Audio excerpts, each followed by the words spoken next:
All right, so it's titled "Parents Discover Teen Son's Horrifying Secret." So if you haven't seen any type of JCS video, it's pretty much a documentary about crime, basically. So we're covering the case of Brian Cohey and analyzing it from an educational, legal, and psychological perspective. Okay. It's right here. Yeah, because there's an arm. There's an arm, there's another arm, there's another one. Parents have some concerns of some stuff they may have found in your room? Yeah, I believe so. And what would it be? A human head and hands.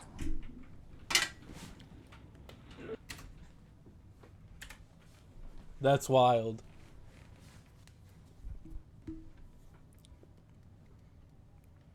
A human head and hands.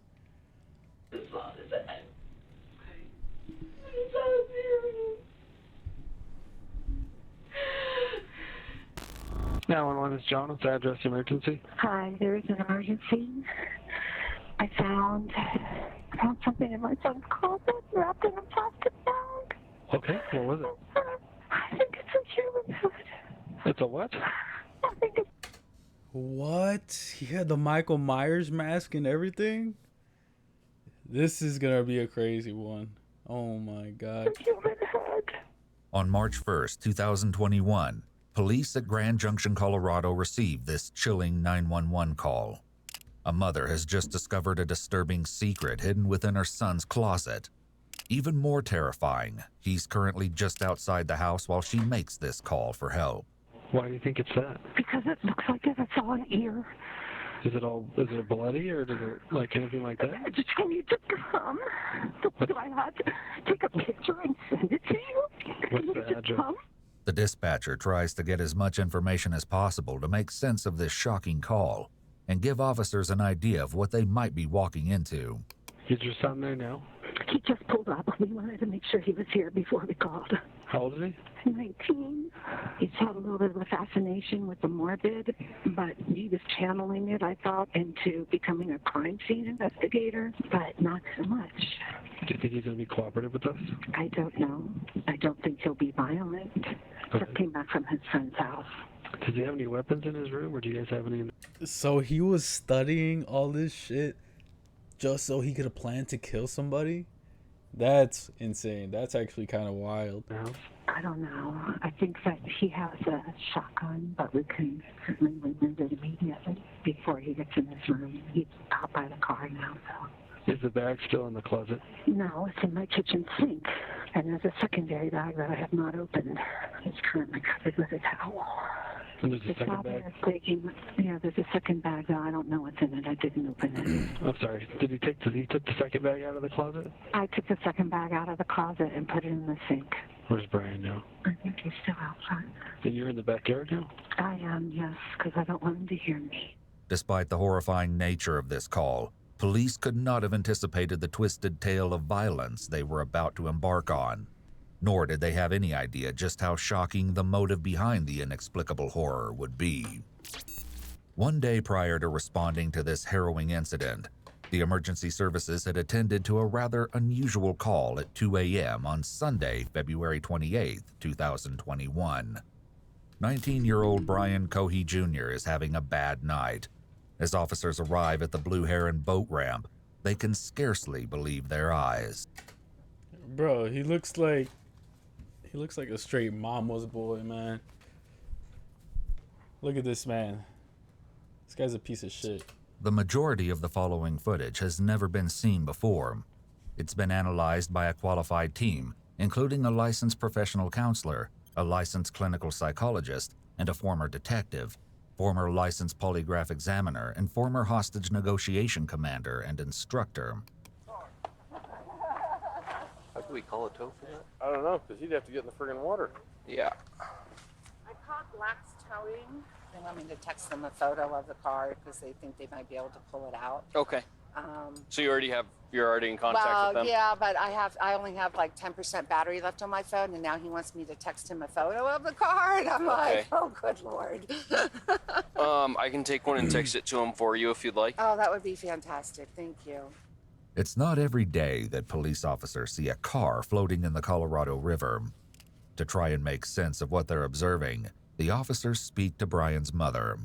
He is an inexperienced driver. Okay. Put his car here on the angle and got out and like just looked down for a moment, and when he went to get back in, he wasn't able because of the angle to pull it out. I don't know. He's right there. Okay, we'll talk to him real quick. Sounds good. Officers decide it's best to get the story straight from the horse's mouth, and 19-year-old Brian has no choice but to own up to his mistake.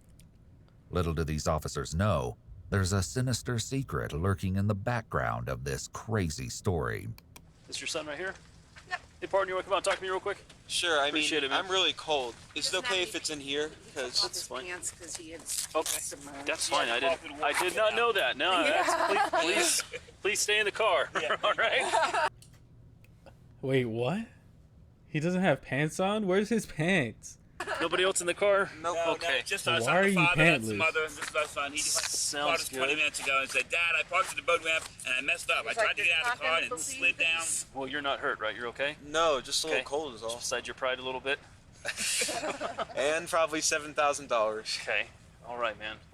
Do you have your ID with you, driver's license by any chance? Thankfully, What were you doing down here, bud? well, I felt like I needed to get out, and I figured, why not park here and just relax a little bit? relax and think. Okay. And I parked on the boat ramp, Okay. and I thought it would be easy to get out. Uh-huh. But when I tried to, Where did you park exactly? Were you down the hill a little bit? Yeah, just a little bit. Okay. And then When he got back in, go ahead. when I got back in, I tried to put it in drive, Mhm. and it didn't go up. So then I tried putting it in low gear, shimmying it a bit. That didn't work. Were you facing down? No, at I this was point, or were facing. you I was facing facing this way? up. Okay. You back down? Yeah. That's a really good Because idea. that's- It's a predicament so ridiculous that the responding He said officers that's a can't really help good but idea. laugh. How we're gonna handle this, man? 'Cause I don't know.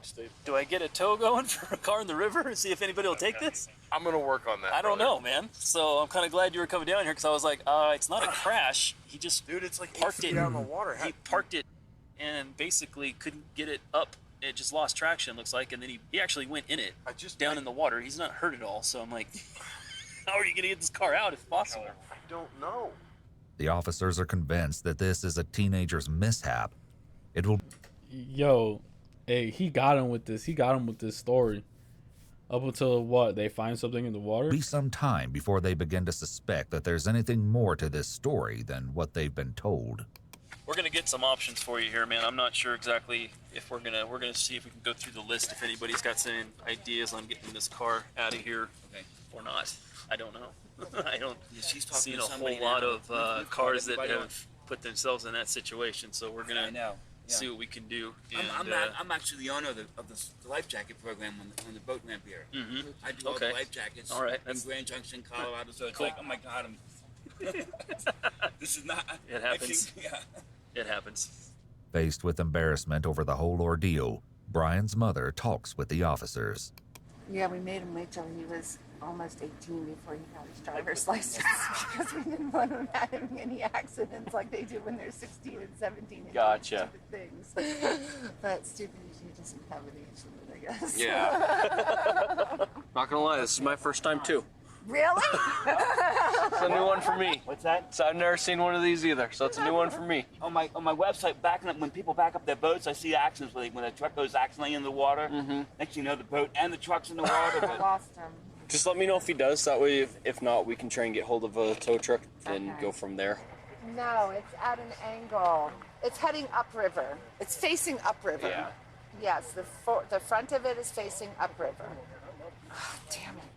I'm sorry. It keeps losing the call. Ah! And he's like, I don't want to get wet. I don't have the proper clothing to go into the water and get wet. Yeah. Hey, Robert.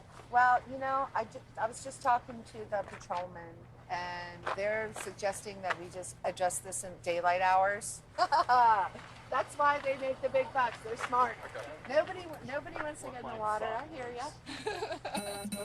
At long last, the officers make contact with the towing company willing to come out to the river in the middle of the night and risk the frigid waters. With help on the way, they finish things up with the Cohees. If you guys want to stay warm, you're more than welcome to jump in that car and say where it's warm. Does he need to stay here? I'm Or sorry? is he free to go? I'm sure he'd like to go home and get warm. I'm sure you'd like to get some pants on. Yeah, right? Yeah, it's not a crash. It's Okay. a simple It's mistake. just a stupid act. So, yep. All right, I'm gonna take him home then, and then we'll come back here and figure out what's what with the tow truck driver. Terry and Brian Sr. take Brian home, but they soon Yo, he was probably sitting in the car with a smile, like, just fucking plotting, bro. He was like, he was so hard, bro. He was like, dude, I just got away with this shit. He really thought he got away with this shit. return without their son to the boat ramp. Nearly an hour later, the tow company is making progress. But as the car nears the shore, the officers make a disconcerting discovery. Hey, quick question for you. Sure. So the back bumper, I don't know, you can probably see it from here. It's a lot of red on the back of that, dripping down it all a little bit. That's underneath the license plate, a little area right there. Okay. Okay. A lot of red, which means looks like blood. Blood? Yeah. I don't know if did your son hurt himself on his way I out don't at all? know. He might have, he just didn't know it. I don't know. That's why I'm asking. It's a good question. He's at home. Does he make sure he's not got a cut or Just said he's going to bed. something out on him somewhere that he's not aware of? Maybe because his adrenaline was a little high. Maybe just have him do like a self-check, make sure he's okay. Hello? Brian, are you okay? They see blood on the back bumper of the vehicle. Oh, shit. Yeah, did you get hurt? No, Are you sure you don't have any injuries? no, I'm fine. There's blood on it? We're not sure. We're not It's- sure. It's a red, something red It- underneath the license plate. similar blood stain. Oh, no. All right, but you're not injured. You don't have any cuts. No, I don't know what would cause blood or just whatever it is on the bumper. But you're not injured. No, I'm not injured. Officers may have some concerns about the mysterious red substance on the bumper, but they release the car into the Cohees' custody. However, on March 1st, the next day, the police once again find themselves at the Blue Heron boat ramp. A homeless man by the name of Warren Barnes has been reported missing. Officers speak to the woman who called in the report. How do you know Warren? I own Monique's Bridal downtown, and I give him a chair to sit and read his books. When was the last time you saw him? Saturday, 5 o'clock. I said, I'll see you tomorrow, Warren, and he was like, okay, meaning he planned on coming down on Sunday, and then he did not show up. So I'm thinking if they saw him Saturday, maybe it happened more up there because it's weird. He would never come down here. He would never come all the way down He here. doesn't have a camp down here or anything? No, he worked for People Ready, and someone found the wallet and called People Ready this morning, and they said that everything looked like it was in there because he doesn't have much. And I just gave him $20 for beer, so I know that he had maybe a couple bucks. So they found his wallet just down here at the boat Yep. ramp? Monique Lanati has forged a special friendship with Warren over the years. So what raised concern with you today to report him missing? Because the place People Ready called to see if I had seen him because he didn't show up for work, and he's never once not shown up for work in the 4 years he's been working for them. So I said no, and that I hadn't seen him since Saturday. He's camping down here. No. She's never seen or heard of him being down here. Never That's why. misses work, That's and why then- I'm freaked out because there's no way he walked. Wow. So this isn't even like, they're not even here because they suspect anything because of the car. They're only here because he's actually like missing. And then it's all going to come together in the end. Oh, shit. This is actually insane. All the way down here in his wallet. Just So, weird. in how many years? did he 4 work years. for? Yeah, that's as long as I've known him. Officers soon find that Monique is not alone in her concerns about the missing Warren Barnes. He literally shows up every morning, every day without fail, like at 6 o'clock, sometimes a little sooner, and we always let him in before the customers. We give him free coffee. He's the nicest old man ever. Do you talk to him at all? All the time. Hey, So good. every morning it's around 6. Yeah. Without fail. Without fail. And he's the nicest guy ever. Rough looking, but he is the nicest guy. Monique Rough gives look. officers a photograph of Warren in the hopes that it'll help with their search. So that's the only picture you have of him. That's the only one I have, and that's from June of 2019, so he's a little bit thinner. Okay. So Who found his wallet down there? The lady from the place said that it was whoever runs the life jacket thingy. I'm actually the owner of the life jacket program on the boat ramp here. Okay. Be in touch. Well, thank you. Yeah, of course. I hope you guys find him. I hope he's okay. If anything, I just hope you find him so that we can start the next process of whatever. Because I don't know. I just have a really bad feeling. Monique's tone doesn't convey much hope. Why did she say it like that? That was actually kind of like sus as fuck. That was like really sus the way she said that. And with only an old photograph, police have very little to go on. However, things are transpiring across town.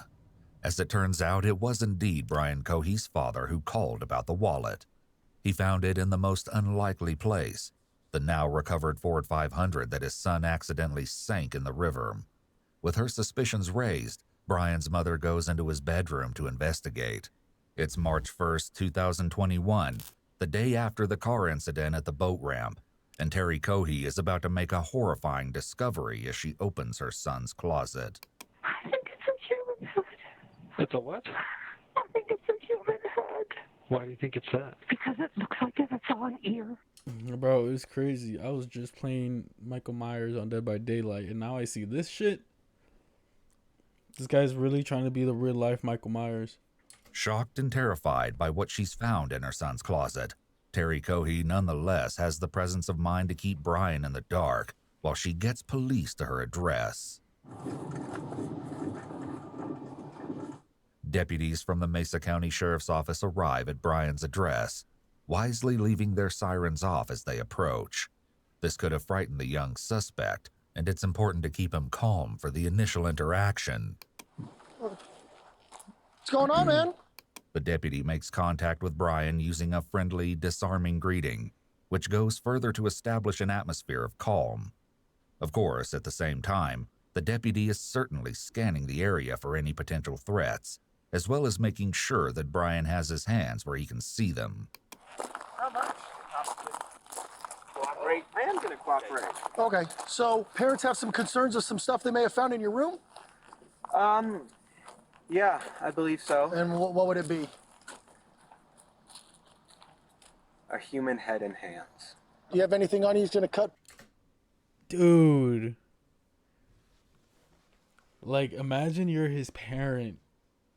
Or, I don't know who he is, if like he's his friend or like his brother or something, but like, just imagine. And the way he says it so, like, casually and calm, like, man. Poke hurts. Stick me anything without reaching for nothing? Don't reach for nothing. My phone and my wallet, that's okay. it. Well, I'm gonna have you face that way. Put your hands on top of your head for me real quick. I just want to make sure you interlace your fingers for me real quick, all right? It's important that the deputy only ask enough questions to figure out exactly what is going on at the scene. And while this is not the kind of encounter that even a veteran police officer would be accustomed to, it's Brian's parents who must slowly absorb the shock of their son's admission. I'm gonna have you walk over here. You're gonna sit in the back of my partner's patrol car for a minute, okay? Not yet. Okay. Just sit back there and hang out for me, okay? Can you walk me inside, please? Let's walk you off through this, what happened in the beginning. Okay. Let me do it. You go inside. Well, let's stay out here with me for a minute. Sit down. Come on, sit down, baby. Can I go in there and verify here Oh, first? yeah, please. We haven't seen it. Yeah, we Okay. haven't looked at it. It's under the towel in the sink. Okay. Yeah, and yeah, Annie, stay with your mother. Give her a... Just make sure that guy goes in the car first. I can stay here. You can go in the sink, right? Well, yeah, Sink okay. right there. No, Yeah. yeah. House is empty. Okay. You had a bad feeling about what happened this weekend. Okay. You said there's a... He said no cuffs because he's white. I mean, you're not wrong. And there's people that have done way less that have died in cuffs. And this guy is just like all casual and shit. bag in his closet, and she opened it up, and she called me and said, "Get over here right now." The deputy correctly asks for permission to enter the house so that he can confirm the grim contents of the kitchen sink. I covered it with a towel. Okay. So I didn't want him to see it because we didn't want him to run. I don't want to look at it.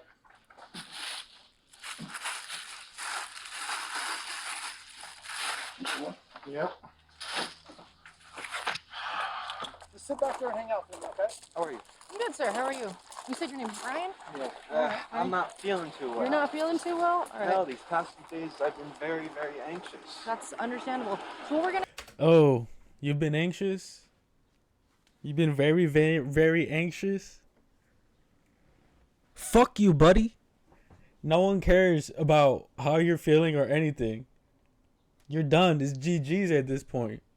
What I'm gonna have you do here is I'm just gonna have you sit in the back here, okay? I'm gonna turn on the air for you in a second. That way you're not too hot. Are you a hot-blooded or cold-blooded kind of guy?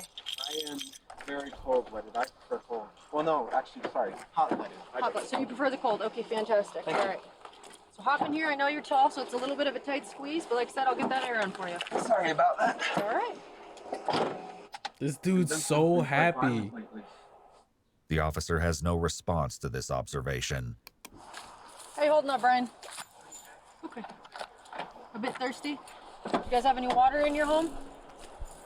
I can't make any guarantees we're going to be able to go in and get some, but I will get some water to you as soon as I can. Hell okay? no. Don't give him some water. All right, What are you Brian. talking about? We're headed to the sheriff's office, and your family's going to go with us, okay? Some water. She also doesn't respond on the way to the sheriff's office when Brian casually makes another chilling remark. It's under this bridge. Okay, Brian. Thank you. No problem, sir. Yo. So walk with me. We're going to walk right this way, okay? You're fine with me not being in cuffs. I'm fine with you not being in cuffs. Okay, thank you. All right, Brian. Open this door for me, please. That's crazy. What the hell? Just walk forward for me, Brian. Oh, I should have a mask. You're okay. Don't worry about it, okay? Keep on walking. Keep going. Take another left. Hard left. Right here. Right here. Sorry. All right. So have a seat, and we'll be with you in a moment, okay? Thanks, Brian. With Brian situated in the interrogation room, investigators speak with his parents to find out what happened that harrowing morning. And right here.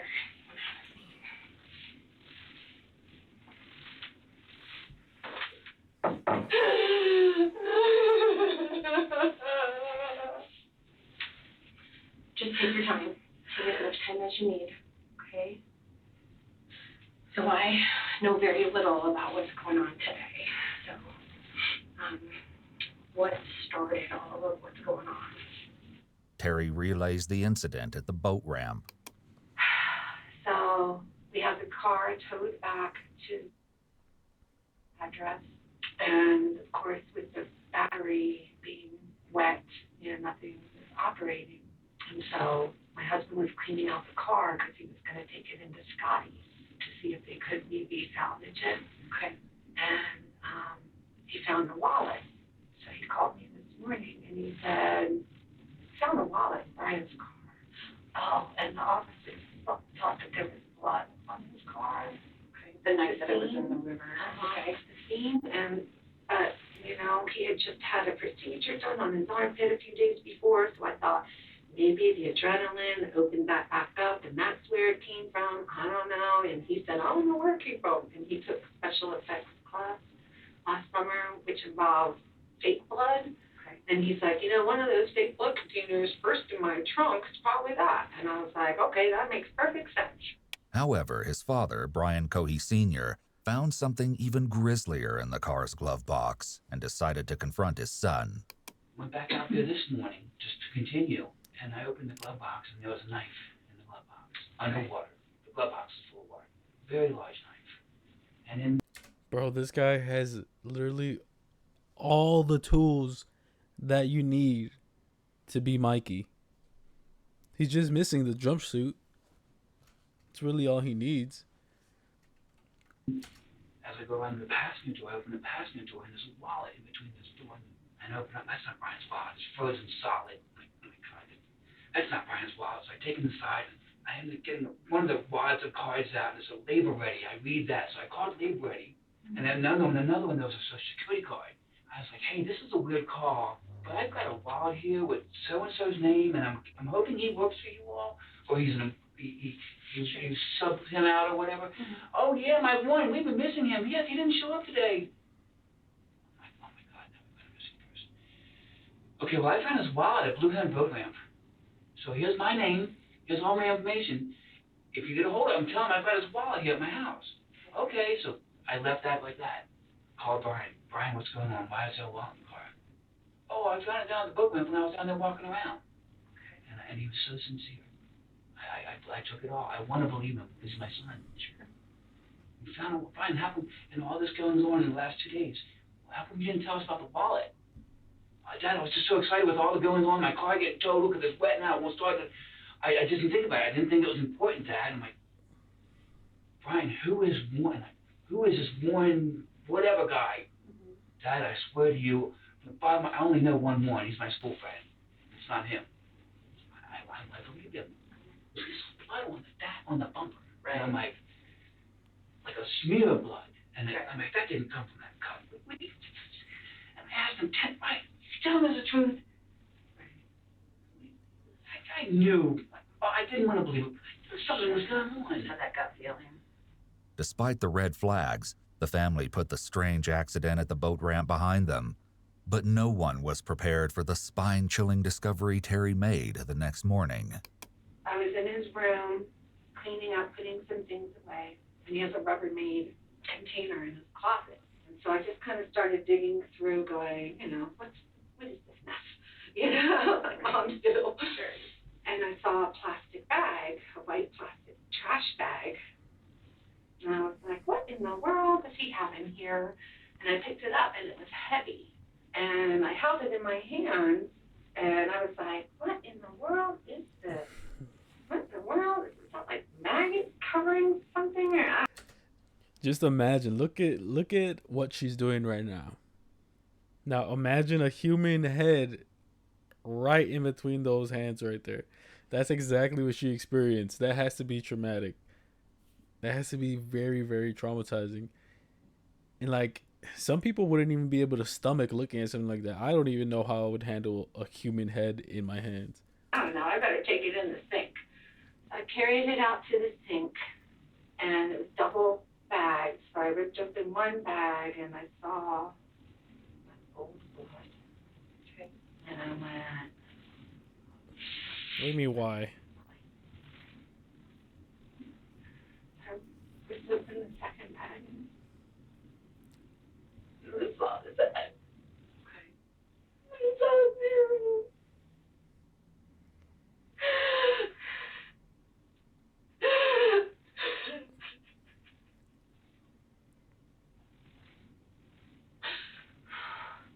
So I didn't open the second bag.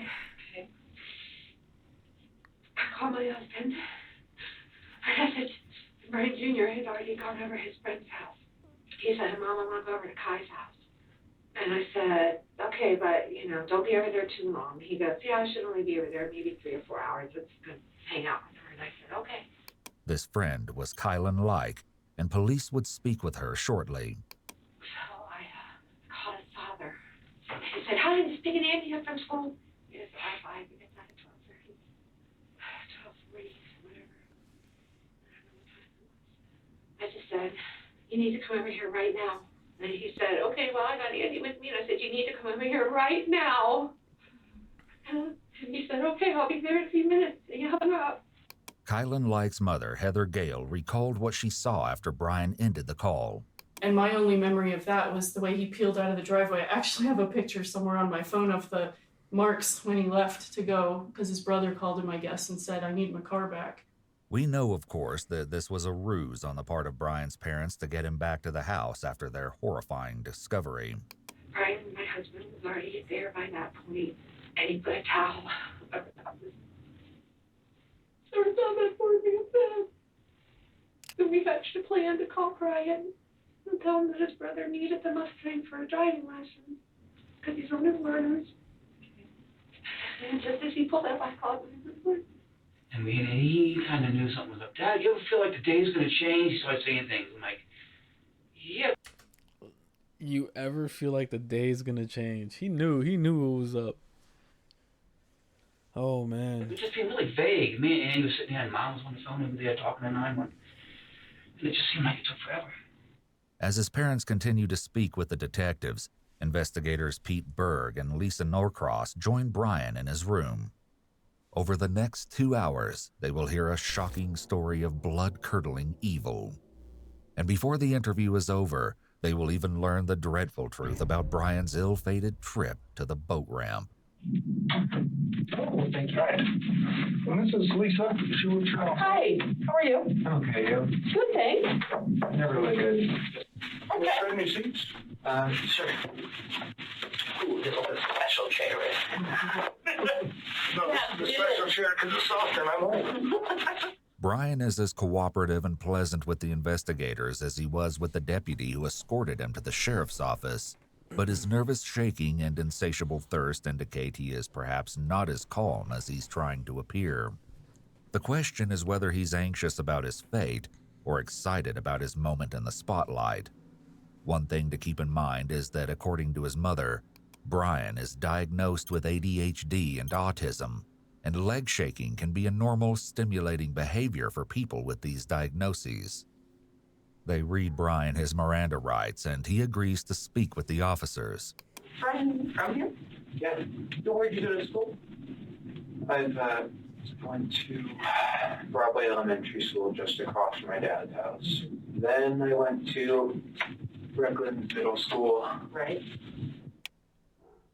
Graduated last year. Good for you. Okay. Do you work? Yeah. Where do you work at?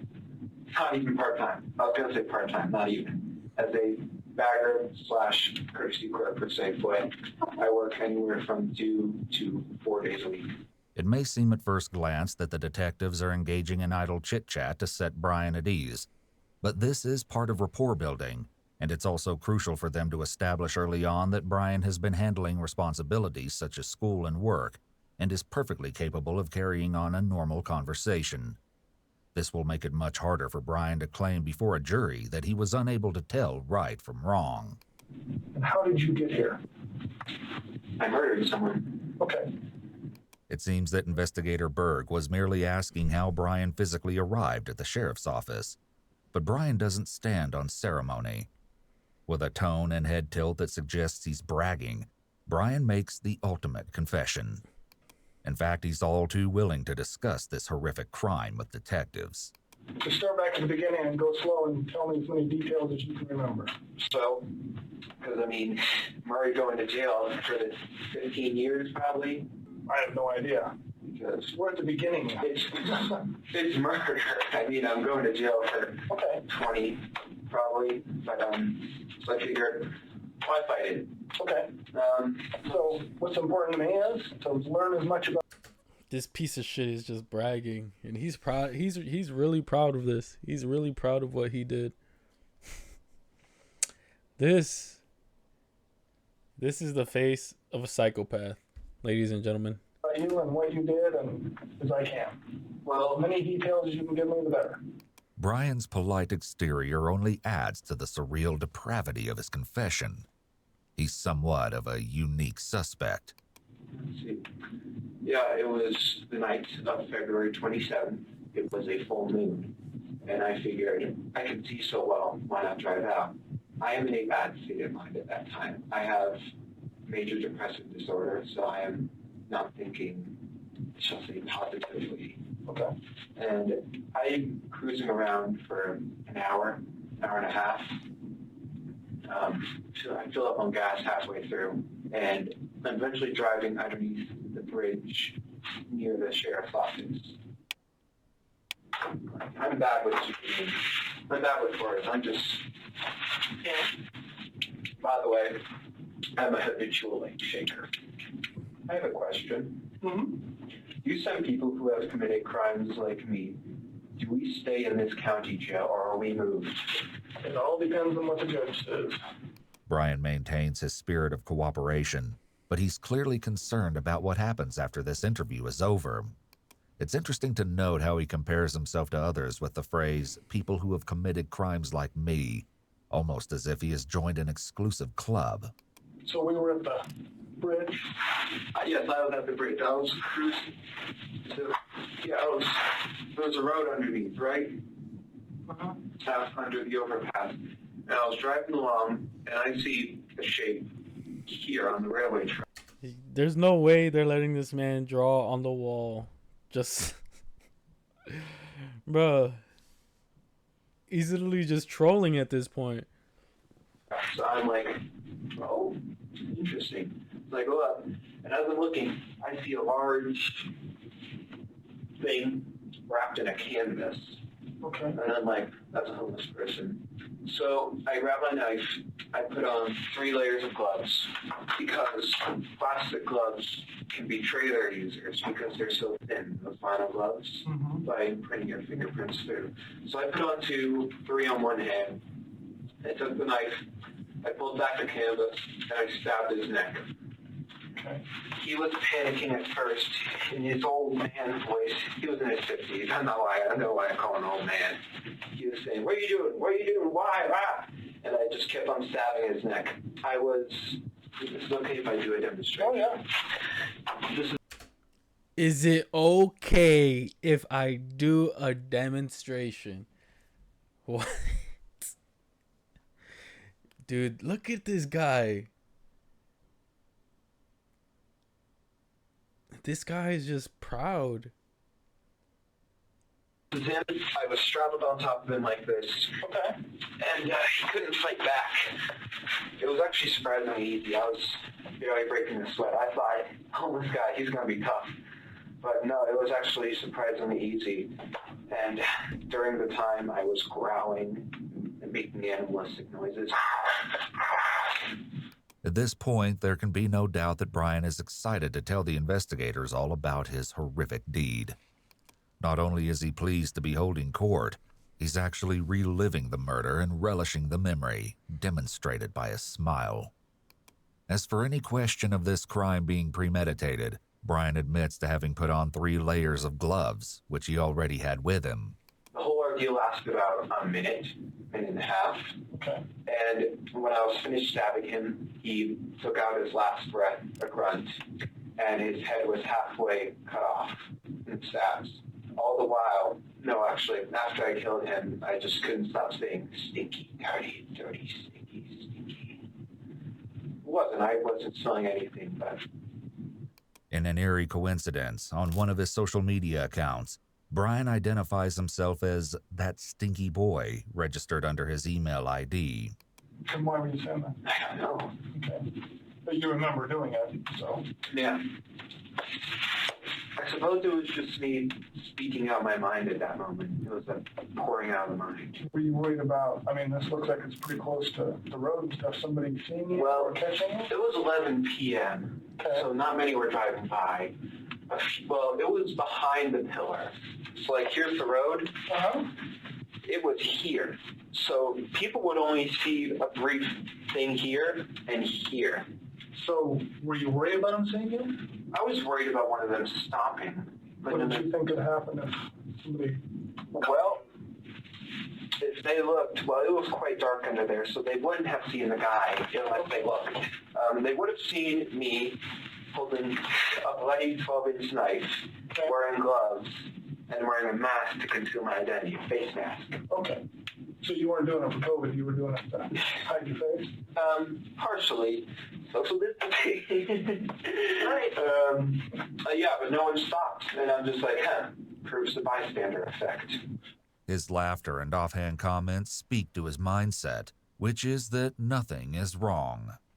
Brian mentions the bystander effect here, which is the idea that the more people there are watching a crime, the less likely that anyone will stand up and do anything about it.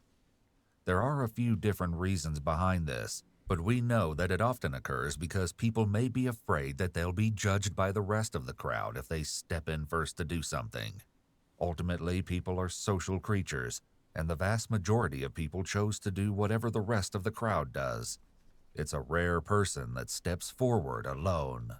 I noticed you got a cut on your hand. Is that from... Oh, that was when I was doing gas, when I filled up. What happened was, because I don't want to be seen in a gas station with a knife poking out of my pocket, I put it in the car on the back seat floor.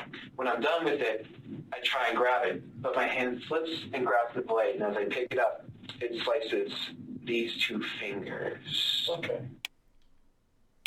And then, let's see, yeah. And then, after that, I stripped his clothes. I cut open his belly to see his guts.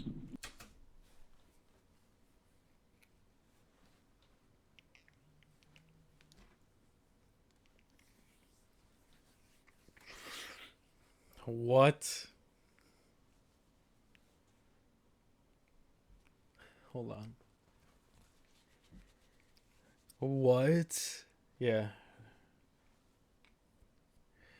This guy is he has no humanity left in him.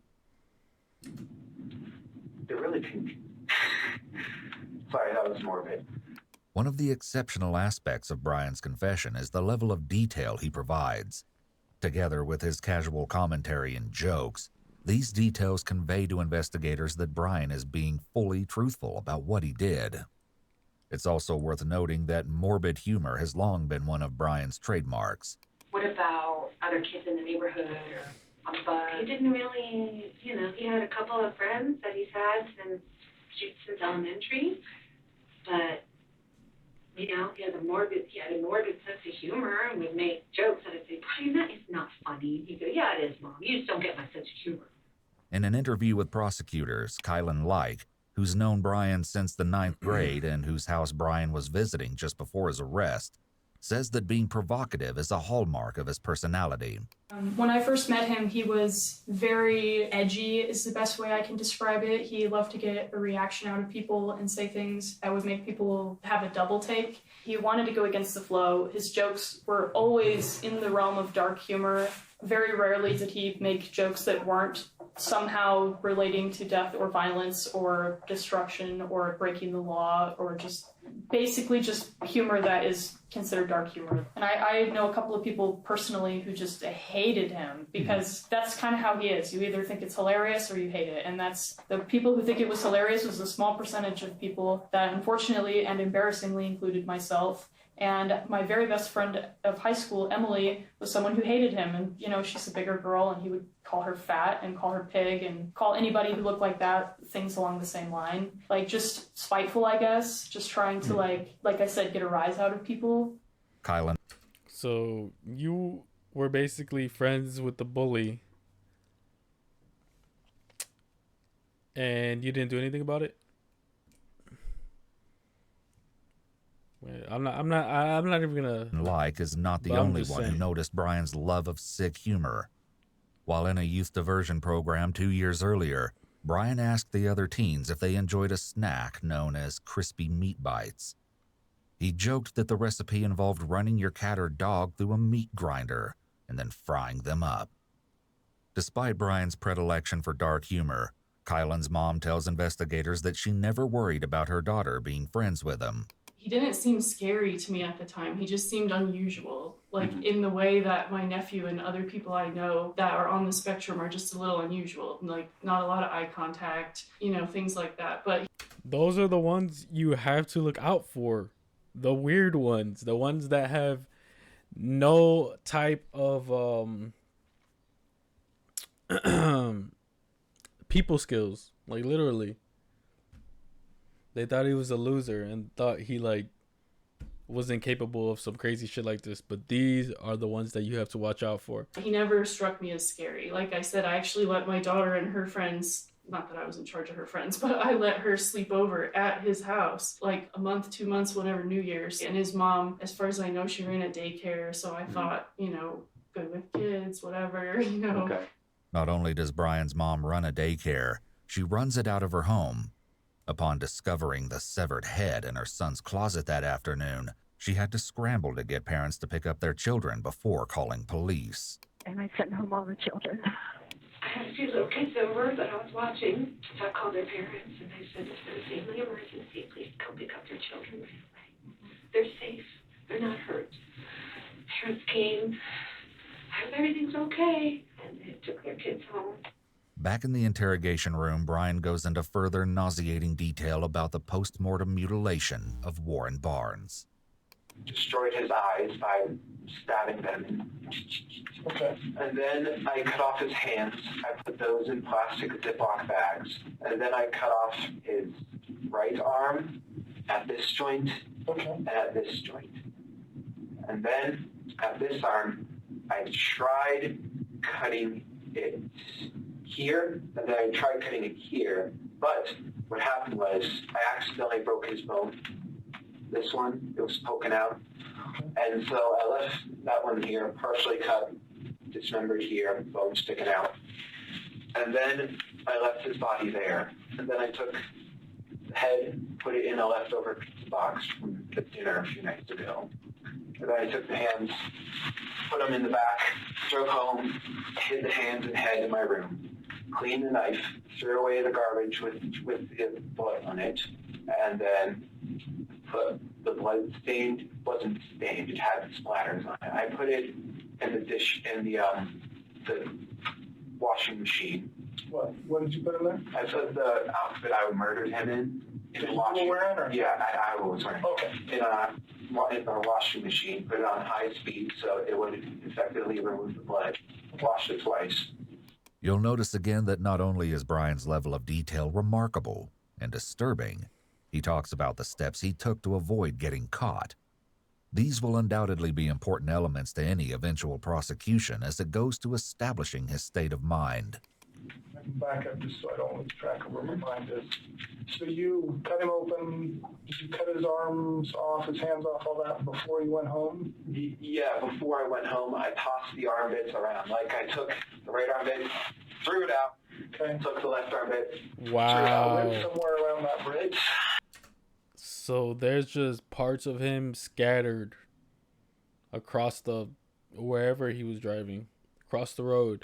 Yeah, but look in because I know crime scenes can be a very wide area. Mm-hmm.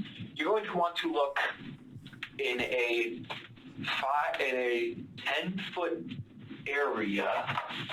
So, like, this is a zoom in.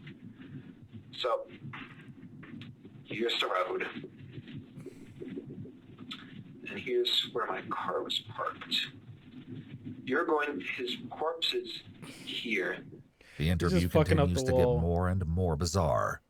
In addition to reliving the mutilation in full pantomime, Brian enthusiastically goes over the dimensions and location of the crime scene, as if he's a police lieutenant giving a briefing to his officers.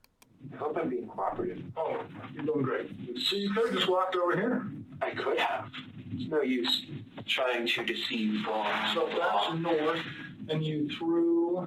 What all did you throw while you were there? I mean, how many pieces am I looking for? There are 2 pieces of arm. This section and this section. Okay. Just in this general area. I couldn't say where they are. Armed with information they've been fed from the interrogation, police officers descend on the area. There they find a scene that will no doubt haunt them for the rest of their lives. It's right here. Yeah. Because there's an arm. Hey. The female cop starts to laugh when she sees an arm. It's unfortunate that the family and the court will hear this. Damn. Just imagine. Fucking, she's laughing. Got caught in 4K. But you know what? The sad reality is maybe this is not the first arm she's seen. You know, you never know what they see, so it could just be like an everyday thing. I'm sure she's not laughing at the fact that he was brutally murdered. There's an arm, there's another arm. Do some pictures. There's another one. I don't have a clue. This is like something out of TV. Yeah. Discussion with the deputy chief about how these kids don't have any. Right, here's a leg. That could be the upper arm or a leg. Well, there's 3. There, and there. Pieces down there. I mean, if we can get the lab out here, that would be the best thing.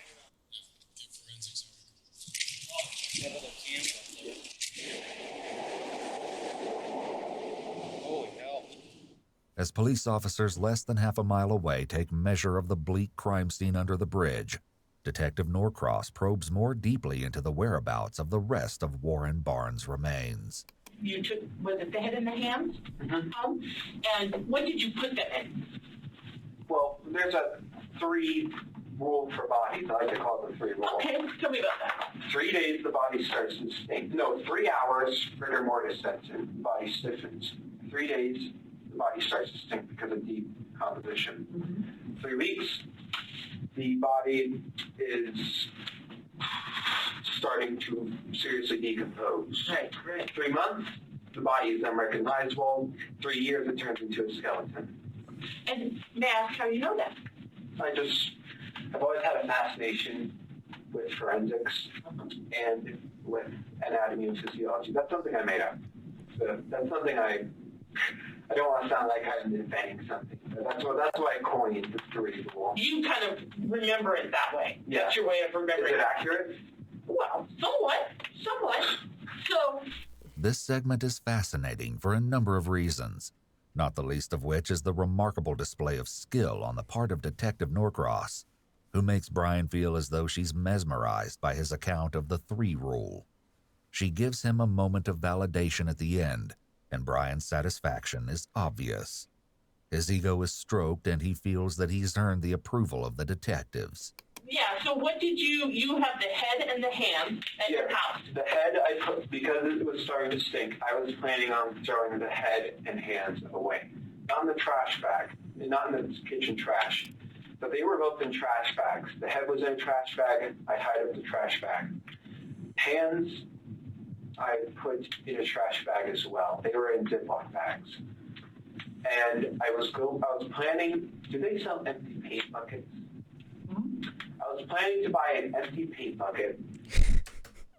He said, do they sell empty paint buckets? Like he's still planning to do this shit. Put the head in it, seal it, and then I was going to throw it off in some ditch. Okay. The hands I would throw in a different spot, wherever. I'm sorry, I just want to make sure I have it right. The head is inside of a trash bag. It was. Well, where is it now? In the kitchen sink. My parents searched through my room and they found the head and hands. Okay, and so are the head and the hands in the kitchen sink now? Last time I checked. Okay, so they're in the kitchen sink now because your parents put them there. But they were in my closet. As of now, investigators have only found a head, hands, and several pieces of arm. Or the That legs. leaves the mystery of where the rest of Warren Barnes is. What exact kind of trash bag? White. White, like a kitchen one, or what? Like a kitchen. Okay, white kitchen. That you put in a trash can. Yeah. And then what about the hands? They were inside Ziplocs, you said. Both in both in a different trash bag. Okay, the white kitchen trash bag. Yes. But now they're in the kitchen sink. Yes. And you talked about cutting, I used to be a meat cutter. I know it's not easy just to cut off hands. Oh yeah, it was with the knife. I was just. So did you practice on anything else? No. Or how did you know how to do it? No, I just went along as a process. The bones, I just pressed the blade down and went, sever them at the ligaments. Okay. And how hard was it to do that? To get them actually? Not particularly hard. I was just more frustrated that I broke this bone.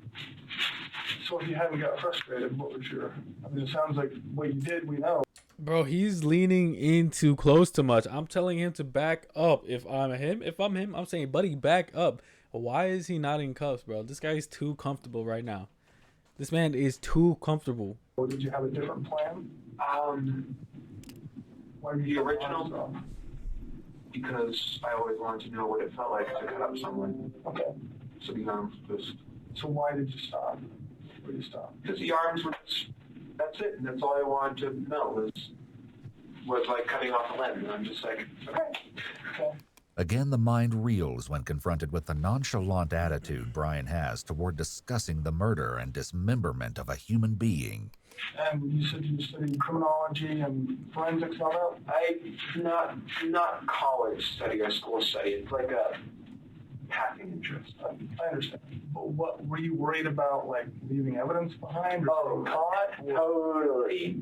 So tell me about that and what you did then. Well, I was figuring the police don't, this is not to be taken offense, but police, they don't seem to care as much about high-risk individuals, homeless people, prostitutes, etc. So I was deliberately looking for someone who lived that type of life.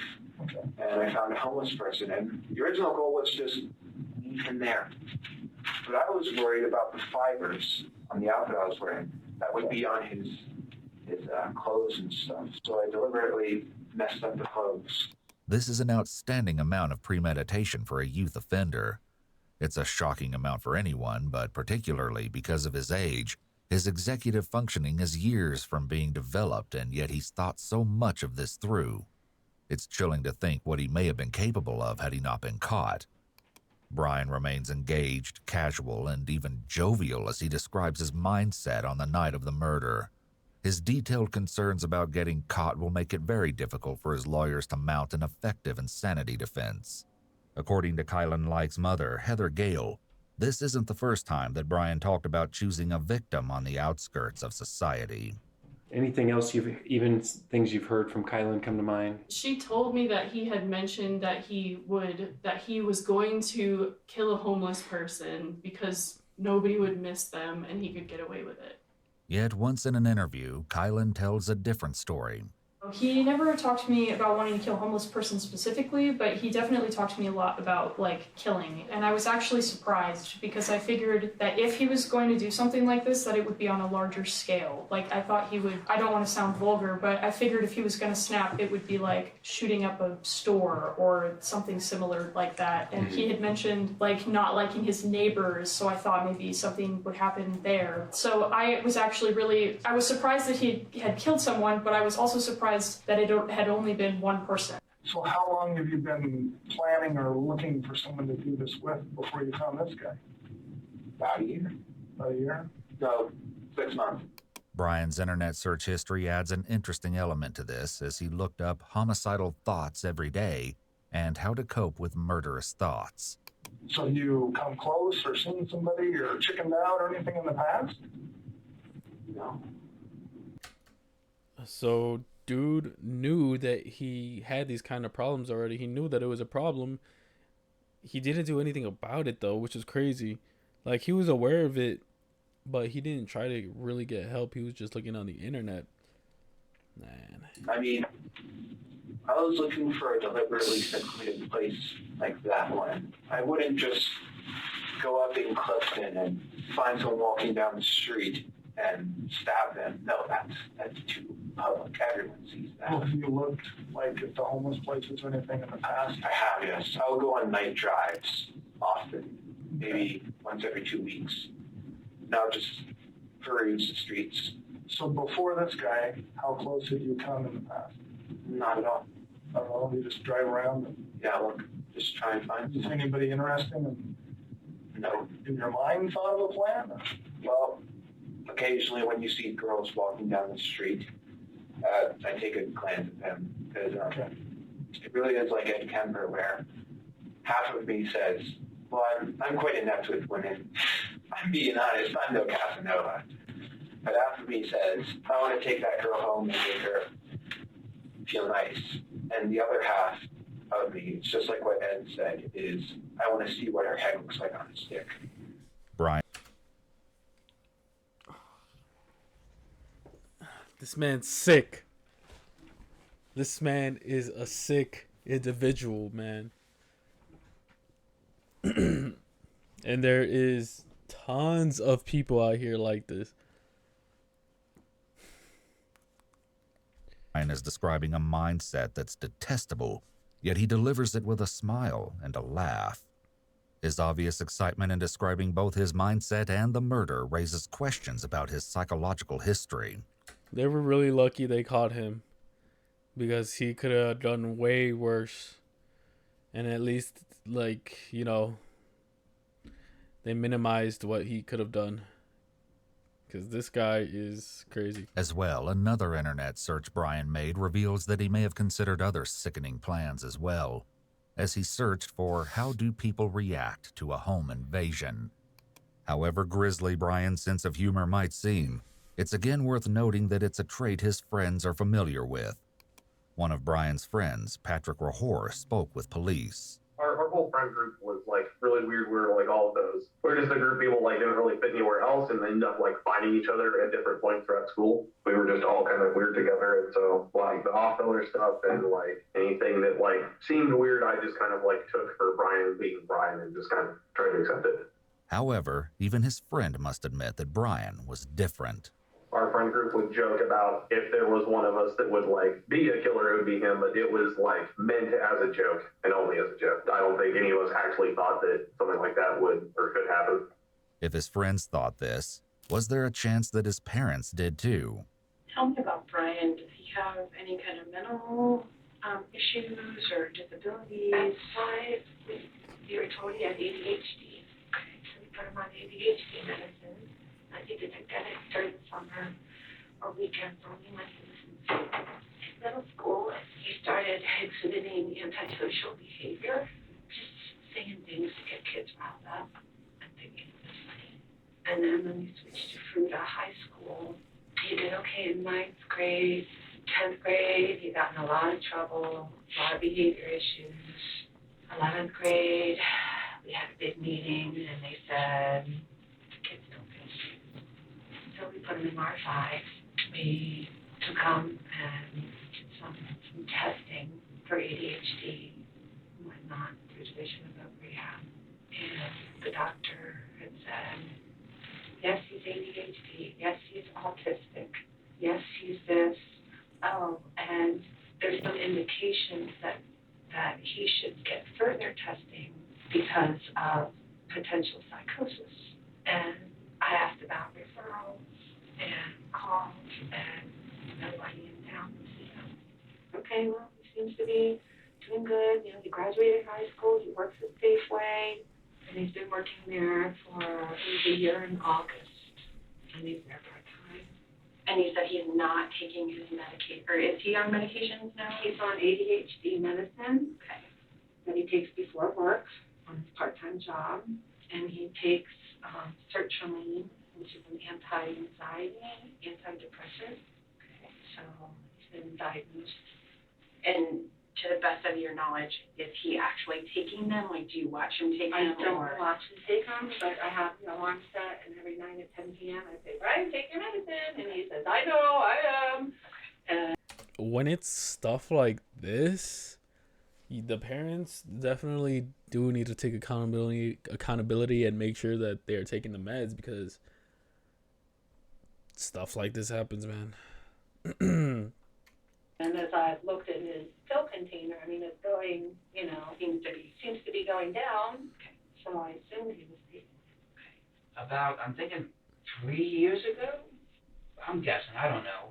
Because we had him going to counseling, he was going to counseling, and he just thought about it, it just came across his head. It was just, but then I think everybody thinks about it, but I remember one of the times when he was really lonely and that was an issue, you know, we were kind of concerned about that. He made jokes about making nooses or doing that and doing that. Okay. But I don't know, I just played it off as normal talk, but I'm like, you know, Brian, we wouldn't, you know, I didn't know the depth of the water. I don't understand. He's obviously sick. He's obviously very sick, because we've noticed weird things about him. Some days he gets cold, just he looks at me and he has this cold look on his face. Just like he's been so far, Brian makes no qualms about admitting his battles with mental health. You say you have a major depressive disorder? I'm just curious what those are. Actually, I have several. I have high-functioning Asperger's. I have ADHD and major depressive disorder. Okay. Major depressive, so you were wondering what that last one is? Yeah, I know what they are. I was curious, what the exact diagnosis was and who diagnosed them. They tested me for autism for a formal diagnosis, like Asperger's, which is high-functioning autism. Yep. And they also said I was schizo something. That isn't me misremembering. They just said you're schizo something, whether that be schizophrenia, schizoaffective, schizotypal, or schizoid disorder. They said I had something that was schizo. The detectives are once again trying to delve into Brian's psychology, attempting to prove that he knew right from wrong at the time of the murder. His search history adds another layer to his story as he looked up extreme paranoia, schizoid and paranoid personality disorder, and avoidant personality. I was never formally diagnosed with anything like that. Do you feel like you had that? I don't know. Possible as hell. Self-diagnosing is foolish. Yeah, but do you know, schizophrenia is pretty clear because people recognize they have a different personality in there. I don't have any hallucinations. Okay. I had delusions, I guess. Okay. Like years ago, I thought I was obsessed with people staring at me. Okay. Like I felt people watching me from every window. The birds were looking at me, watching me for a greater purpose. That was a delusion, I suppose. Right. But you don't have times where you feel like another personality is in your body? No, that's... You remember all this. That's dissociative identity disorder. Right. Schizophrenia is... Well, you have multiple people talking to you at the same time, kind of a thing. No one was talking to me. There's a very good reason they're asking these questions. Because Brian said he has some kind of schizodiagnosis, they're trying to determine if he committed the crime under some kind of command hallucination, which may mean he could be deemed not guilty by reason of insanity. However, Brian denies having voices in his head. As well, his search history goes far in showing exactly what he was thinking about in the lead up to the murder. One day before and again on the day of the murder, Brian pulled up Wikipedia articles for several notorious killers, including James Dale Ritchie, Joseph Christopher, and Andrea Yates. In the month leading up to the murder, he also looked up topics such as how do people react to being held at knife point, how deadly is a neck stab wound, and he read an article about the killing of a homeless man in Baton Rouge. What did you think would happen if you got caught? Well, I figured my mother would have confronted me about it, but no, she didn't even say it. Do you know who the person was that you killed? No. I took his wallet. I didn't look at it. I just picked it up, briefly scanned over it, and put it in my car. Apparently, it was Warren. My mom told me this before she found out that the missing person was Warren Brown, born in '63. Brian doesn't seem particularly interested in knowing more about his victim, and the detectives turn Brian back to the subject of the evidence.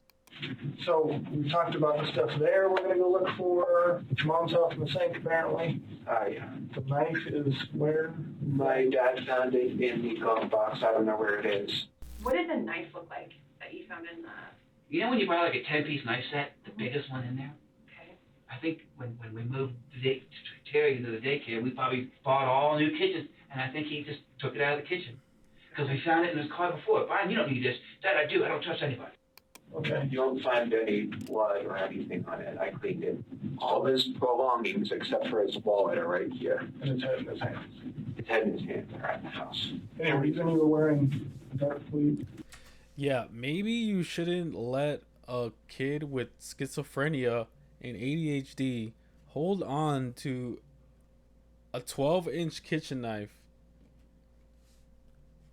That's just me. Blue one-piece jumpers. You know the movie Halloween, Michael Myers? Mm-hmm. He wears one of those, and for Halloween last year, I bought that as a costume to find the mask in my room. Okay. And I just associated that piece of that article of clothing with violence. That's why I was wearing it that night. Yes. As horrifying as all of this is, nothing they've heard so far can prepare investigators for the rest of the seismic revelations to come. First, however, detectives have a simple question for the killer sitting before them. Have you ever done it before? No. Okay. You gotta ask, right? Yeah. How about animals? Have you practiced on anything? Yes. It's pretty big stuff. Tell us about that.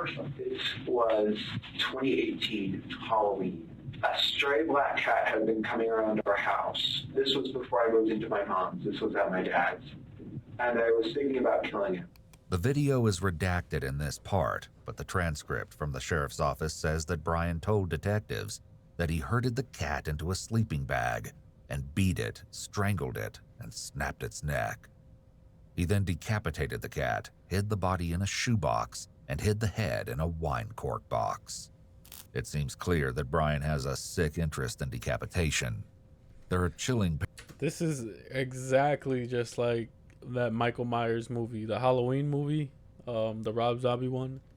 He got his inspiration.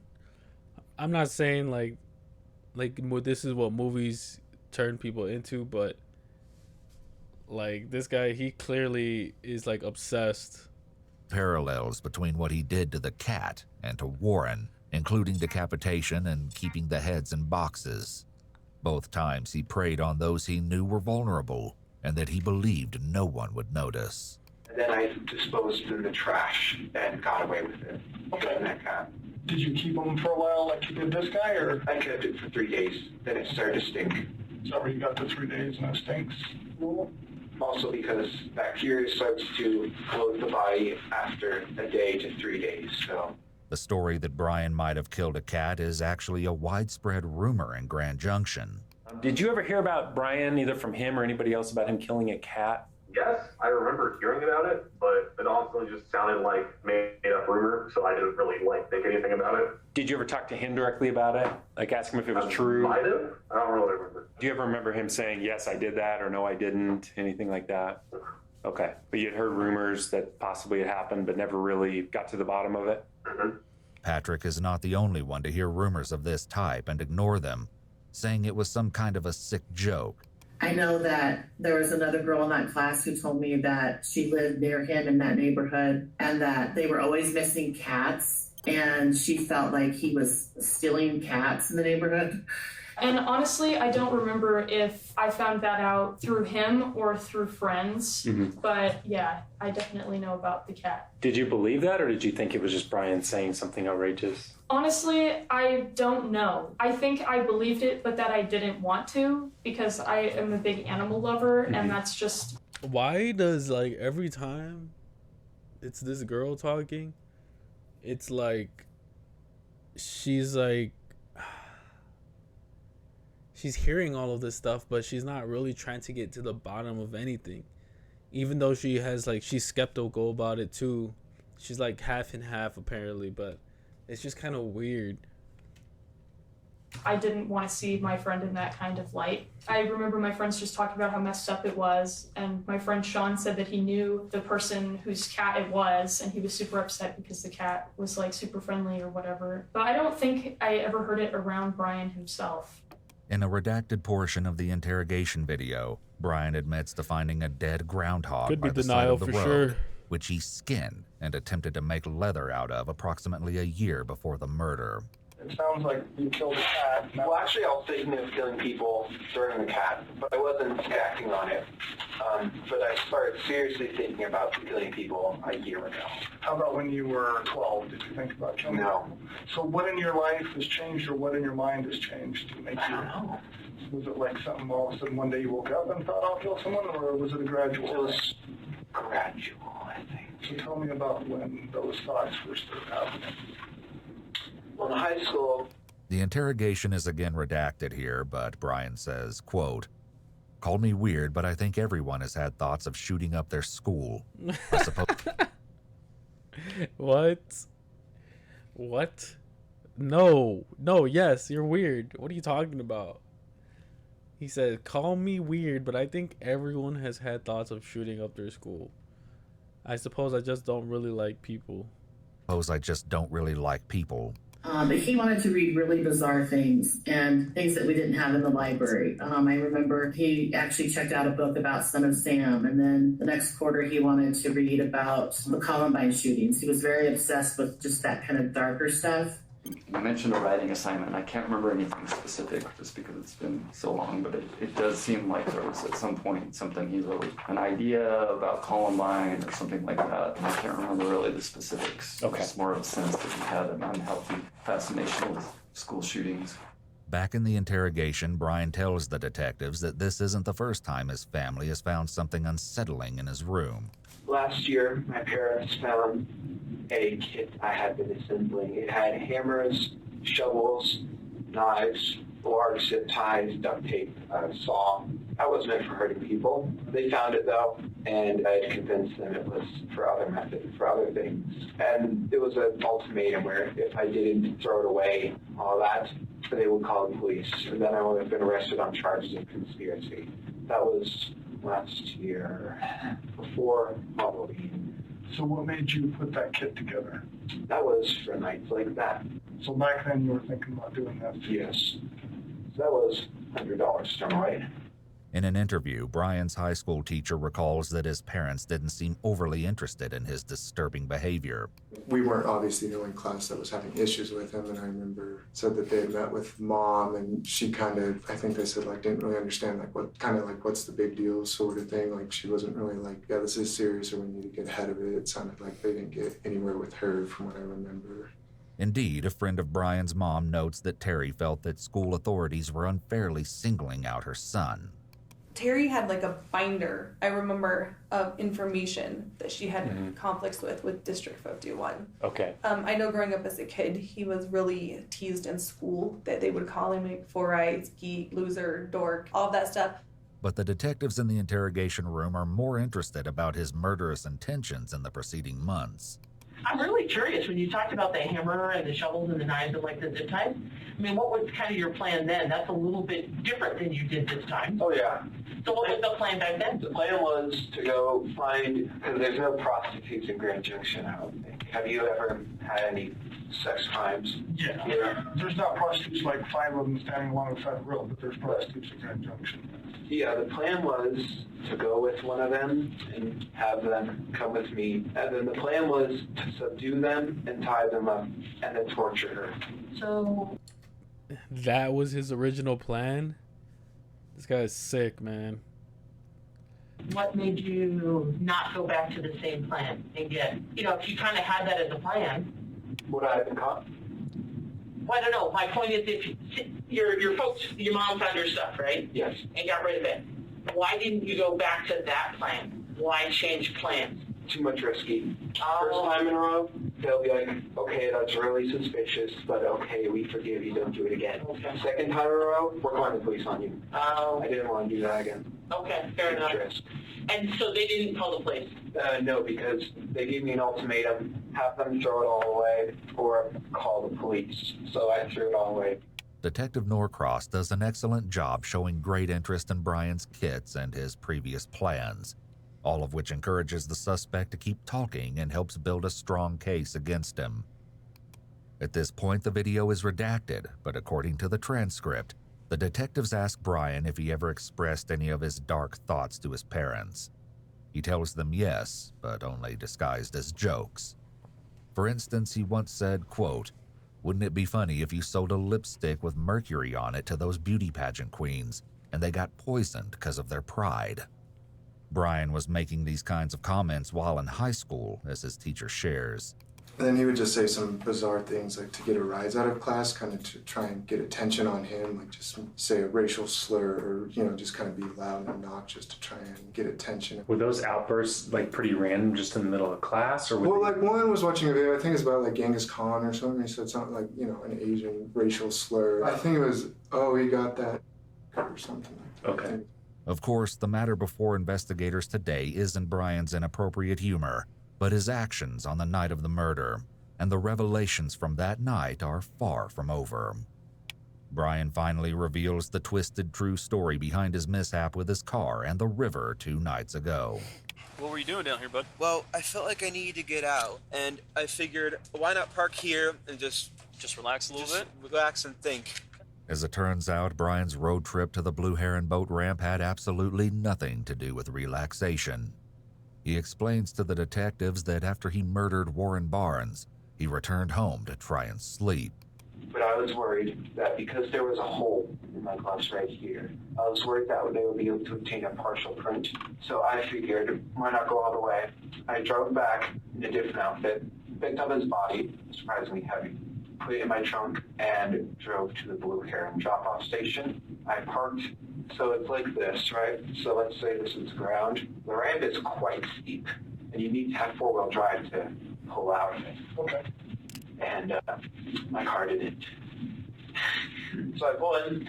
I thought that I could drive out because I put it in reverse, A, so that it's easier to pull the body out, and B, because the back tires would provide propulsion to push up. Right.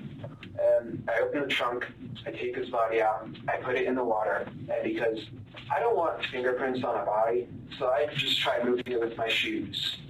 That works successfully. He goes out some part in the river and floats off. Okay. God knows where he is now. Maybe a he. He's dead. Still a he. Okay, yeah. God knows where he is now. I think my guess was that it would be discovered this morning or next morning, so keep an eye out for any river-related activity. Okay.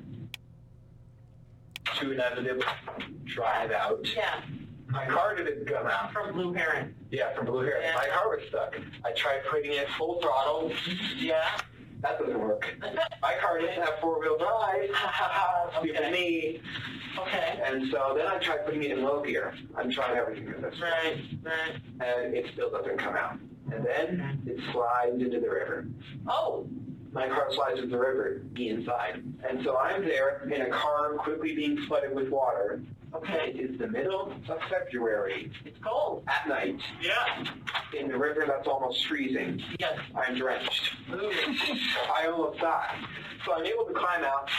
I don't see the body, so I assume it's traveled a bit. Okay. I come up, and I'm sitting there. I need to act fast or else I'll die of hypothermia. I'm panicking a bit at this point. I'm going to be like, this is what I'm going to be remembered for, dying of hypothermia and a botched attempt at hiding a body. And I'm just like... Once again, we see Brian in good spirits while sharing what could pass as an amusing anecdote if it were not for the horrifying truth behind what he's describing. His story also shows that he has a preoccupation with how he'll be remembered. And what did you tell your parents? I mean, you obviously, got to tell them something. The car's in the river. Yeah. So what I say is, I feel like I need to get out. I often do. I feel like I need to get out in my thoughts. Have you ever felt that? Yeah, absolutely. So I'd say that I drive down to the Blue Heron Point and just park and just turn off the car and think. And I tell them that I'm stupid and I park too low and then my car slides in the river. Okay. Did they believe you? Yes. And then the police came. I didn't do a breathalyzer test because I wasn't drinking. Was it the police or the sheriff that came? It was the police. Okay. In addition to the rest of the damning evidence Brian relays to the detectives, he now reveals that he was not intoxicated on the night of the murder, closing off another potential defense in court. This guy, this judge just keeps like incriminating himself. He's just like, fuck it, it's GG's. Like, y'all can know every single.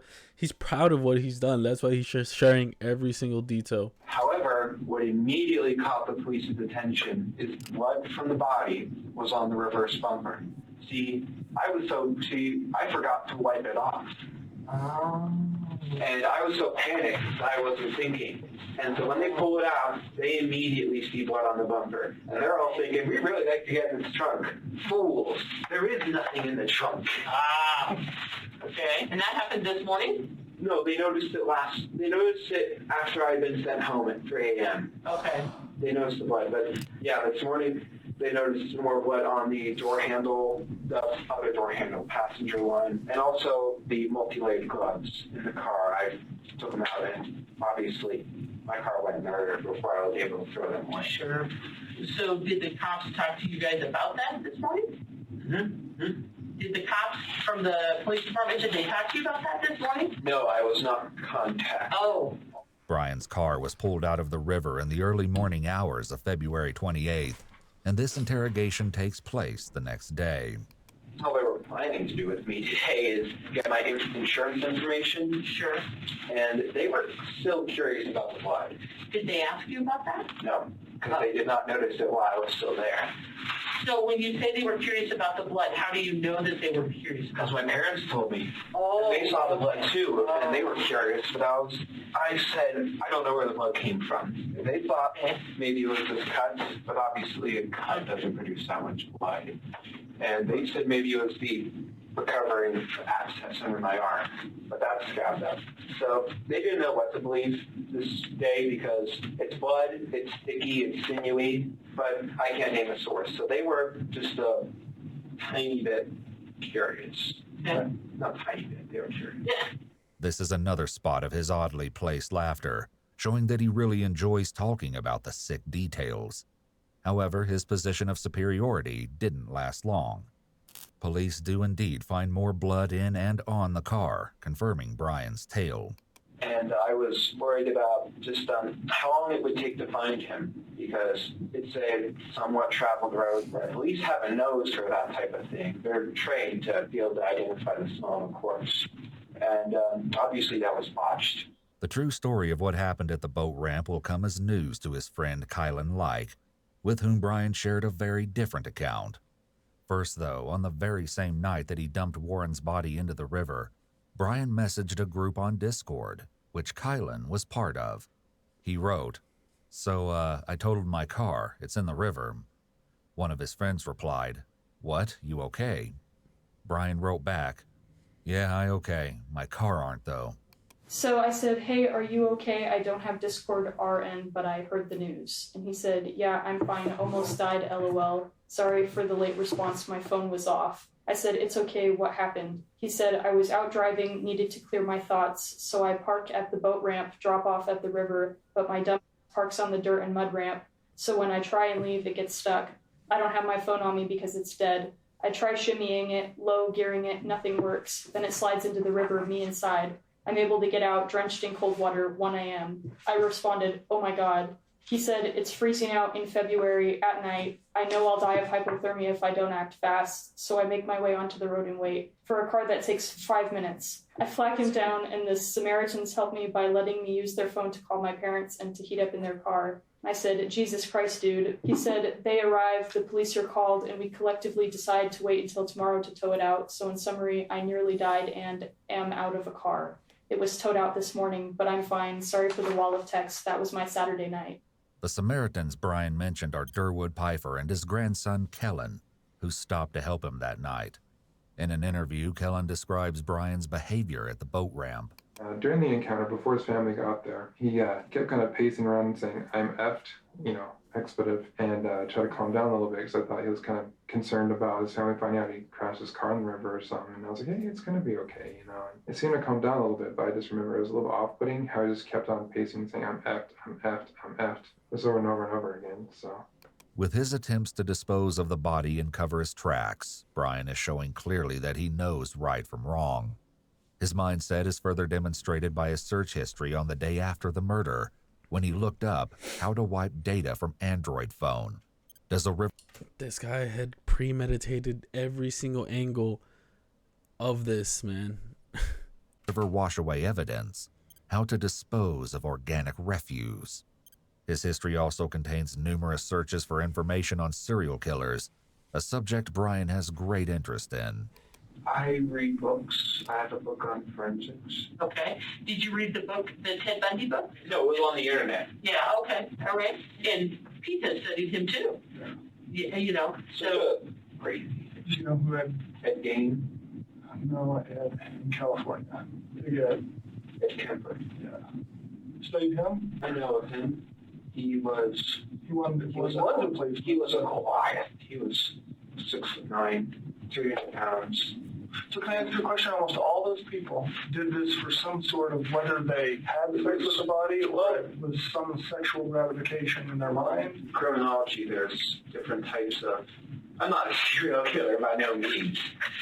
But with serial killers, there's different types of them. There's organized, disorganized, visionary, missionary. I'm just wondering what gets you excited about doing it? Well, I'm not really sexually attracted to it.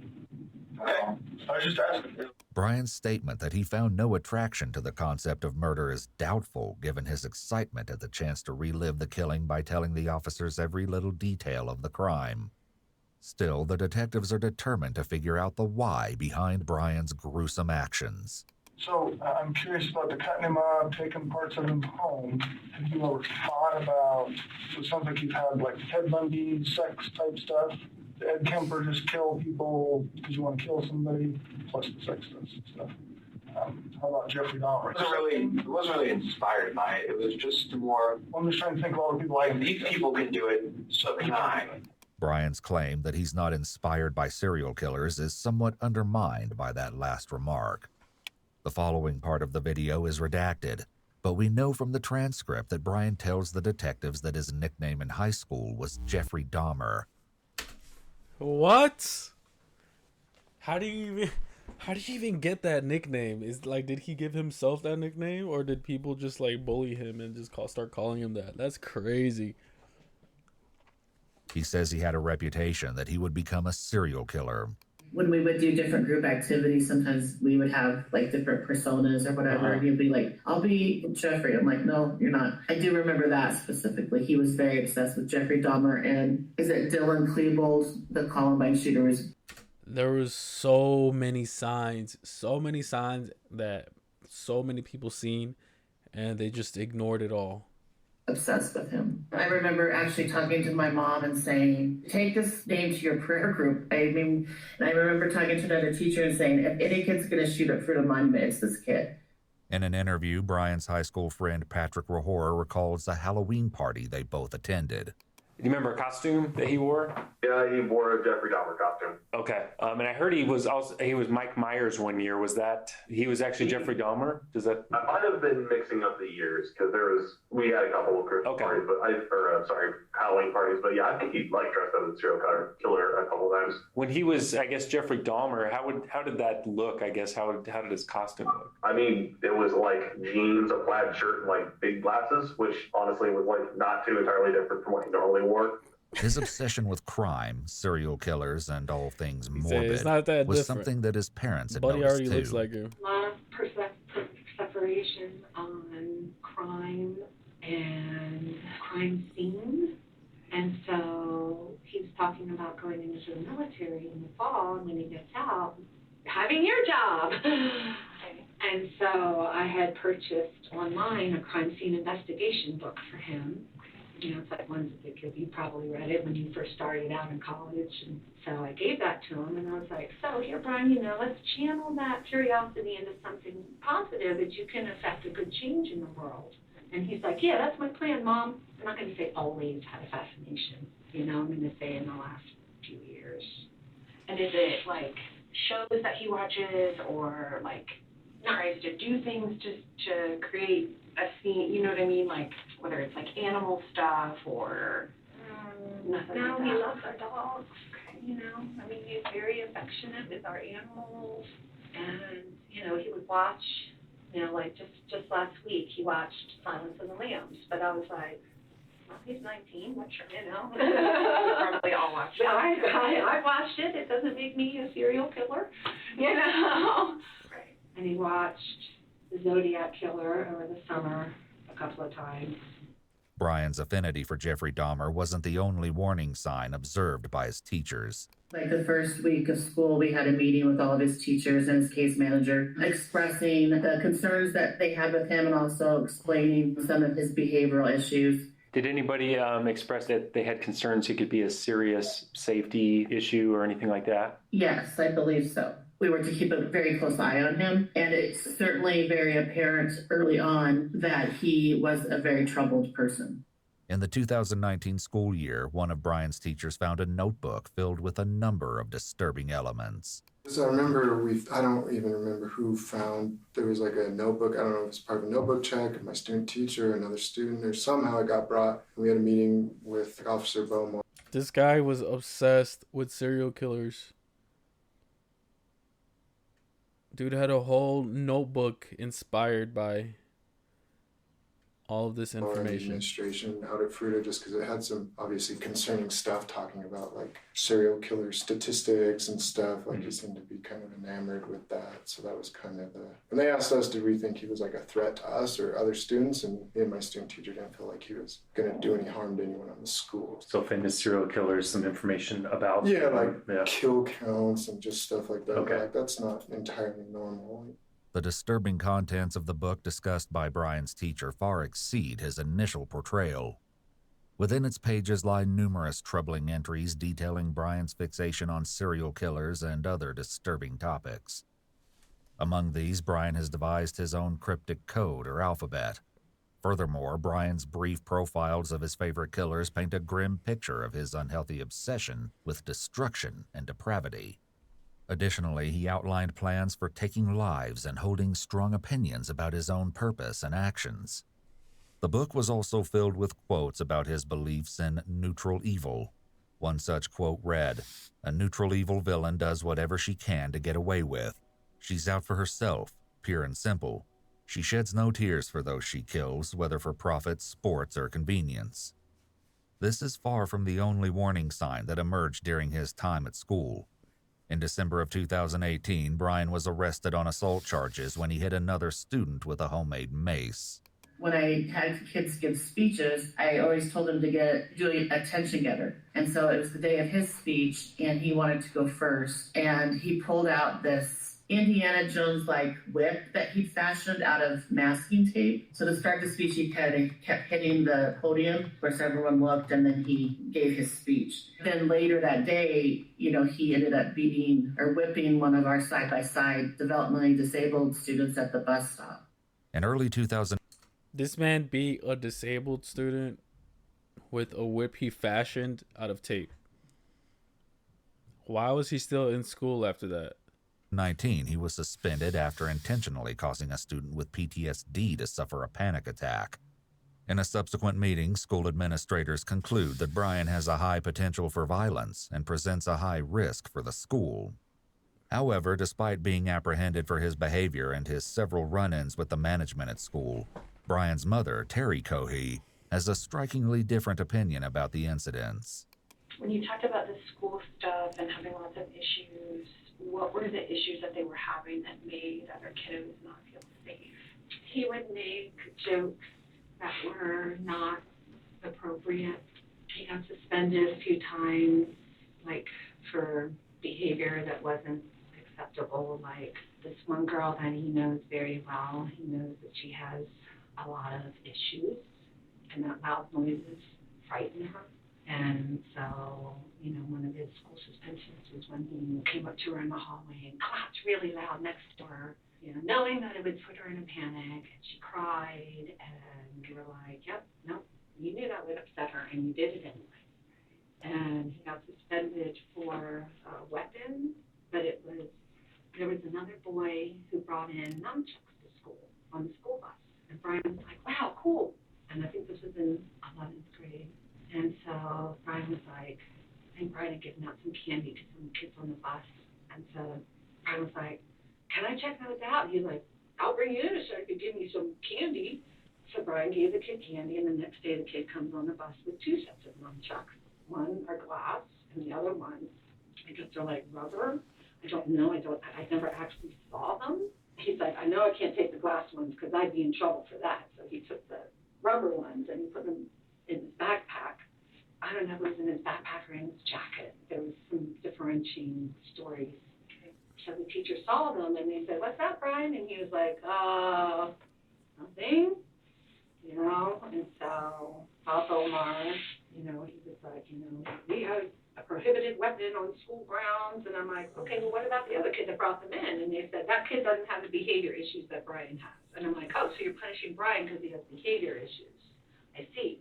So Brian went through probation and he completed it successfully. In fact, his father, Brian Cohey Sr., believed that his son was incapable of such violence. He's got friends he hangs around with, respectable friends, not friends that would ever, not those kind of friends. Sure. Clean, good friends. Okay. The worst they have is they play video games. They drink too much Pepsi. We are thinking we're doing good. Our kids are both doing good. They're okay at school. They don't drink or smoke. So I didn't really have no warnings that this was going to happen. No, he may say a cuss word once in a while. Okay. But no, he's never hit anybody ever. Okay. He got in trouble for throwing a tape ball at school 3 or 4 years ago. Okay. And I think they wrote him up for it because it hit somebody. But the football players can nail like jazz with a football. But Brian, he got in trouble for that. He's never hit anybody. He's just like his dad. I mean, I've never been in a fight, man. I just saw he's going to be a spin-off of me because he's non-violent, but he's not. I don't know what's going on now. But Brian often resorted to social media as an outlet to share his ideas. His dark thoughts were further reinforced by his posts on various social media accounts, pictures, and comments about his beliefs and mental health. His comments on Reddit were often on posts depicting mutilations and injuries. In an Ask Me Anything on Reddit, Brian wrote, I'm a 17-year-old nobody who is failing his classes. When someone posted asking about him, Brian answered, I have a counselor, but he assigned me to someone else because I was beyond his skill set. I'm also going to get a neuropsychological evaluation because of my irresponsibility. I can't really use any of my friends for support because they'd make fun of me. Then we did have that meeting with the SRO, and Jeremy and I went in there and we briefed him on it, and I reiterated to him, I was like, this kid is really going to need some help in counseling right now. He's like, all the flags are up. In fact, even the Samaritan who helped him at the boat ramp on the evening he was dumping Warren's body, Kellen Pfeiffer, was at school with him and had a few things to say about Brian's behavior. I remember my friends kind of complained, and one of my friends, Isaac, just did not like being in the same bus as him. He found him very obnoxious. And he complained about him a few times to me. I never really took too much notice at the time. And he was like, dude, this kid won't shut up on the bus. And he says the most inappropriate stuff. And I'm just like, yeah. And he was like, I just hate the kid. And I never really, like I said, took much of a note, because it was kind of like at that point, like, oh yeah, people are like that. You know, some people are just annoying. So, given what you've been thinking about it, all the other things people have been thought you wanted to be a serial killer? Only if it brought me fame. For a while, I was willing to do anything, good or bad. That was years ago in school. I was willing to do anything, whether it be good or bad, just to gain notoriety, fame, influence. Brian's comments about fame hinted a possible motive, but we still don't know the ultimate reason behind his horrific actions. There's no way that he did this because he wanted to be famous. There's no way. It's got to be like, he's just crazy, bro. Like don't be surprised if there is no motive. It's literally quite that simple sometimes.